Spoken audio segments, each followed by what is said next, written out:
Bon, juste une petite question là. Il est 35, on peut encore prendre 10 minutes. On est mis à la porte de la salle. Normalement, c'est fini. Oui. Donc peut-être qu'on laisse un petit moment pour l'échange avec la salle, sous la peut-être guidée par Madame Chéard. C'est-à-dire, je voulais parler d'un secteur. Je ne vais pas parler énormément. Je vais parler de 2 slides. Vas-y, fais tes 2 Et slides. après, on fait des questions-réponses. Mais mets ton micro. Et je mets mes moyens. Moi, je vais parler de quelque... Je suis, on va dire, toujours... Les Libanais trouvent des solutions. Moi, je vais parler de 2 secteurs que je connais bien, le commerce international ou le trade finance et le secteur bancaire. Ce sont des atouts du Liban. Toujours, on va dire, on a eu, à travers l'histoire du Liban avec les Phéniciens, ces 2 secteurs nous ont aidés, nous, en tant que Libanais, à progresser. Le fait d'avoir confiance déjà dans le secteur bancaire, c'est venu pas comme ça. Le problème des secteurs bancaires aujourd'hui est un problème de confiance. Et ce qu'ils font, ça n'intervient pas seulement sur les banques, mais aussi sur les Libanais à l'étranger.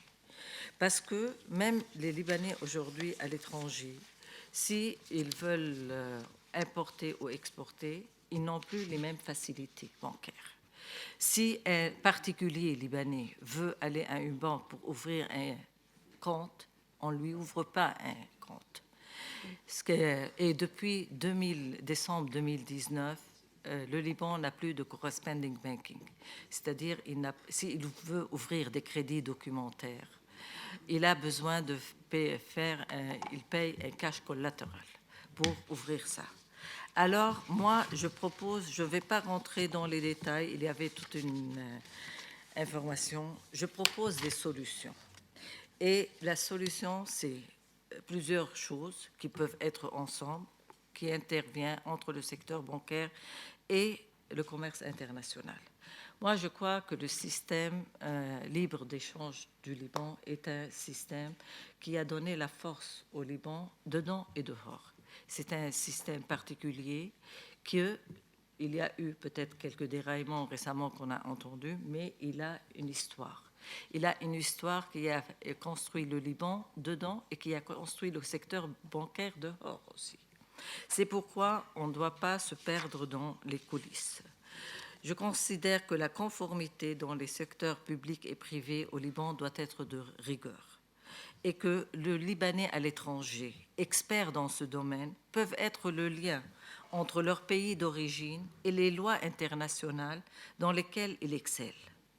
La conformité qui est doit être basée sur une conviction profonde qu'elle peut faire la différence pour le Liban. Le Libanais doit être convaincu que ça, c'est le mieux pour lui. La bonne gouvernance doit être dans le secteur privé et le secteur public. Une collaboration active entre les entreprises libanaises au Liban et à l'étranger, c'est-à-dire les entreprises libanaises qui sont au Liban, qui veulent importer de marchandises, ils peuvent aussi travailler avec les entreprises libanaises à l'étranger, ce qui fait un gain vice-versa dans les 2 secteurs. Les Libanais à l'étranger aident les sociétés aujourd'hui, les multinationales, les États à se restructurer, à se transformer dans les meilleures conditions. Pourquoi pas recourir à leurs compétences pour transformer nos entreprises, l'État aussi. Utiliser nos réseaux internationaux pour communiquer les messages de confiance. On a besoin aujourd'hui de confiance, on a besoin de solutions. On peut sortir tout ce qu'il y a, mais il faut trouver des solutions. Et c'est le but de ce colloque. Communiquer en toute transparence. Quand il y a une loi, un projet, il faut communiquer en toute transparence sur nos projets et sur nos décisions. Je crois, moi, en l'avenir, je crois qu'il y a beaucoup de choses qu'on peut faire. Il y a, par exemple, pour donner confiance dans le domaine bancaire. Aujourd'hui, la France, elle garantit chaque compte bancaire jusqu'à 100 000 euros. Pourquoi le Liban ne peut pas augmenter cette part pour arriver à ce montant? En fait, la Banque centrale, jusqu'à aujourd'hui, elle garantit la totalité des dépôts. 3 500, il Non, paraît. non, c'est la société de garantie de dépôt. mais la Banque centrale garantit tous les dépôts intégralement. Moi, en tout cas, j'ai cette option, cette vision optimiste aussi. Et je vais dire un seul mot, fais-toi confiance et le monde te suit. Merci Nada.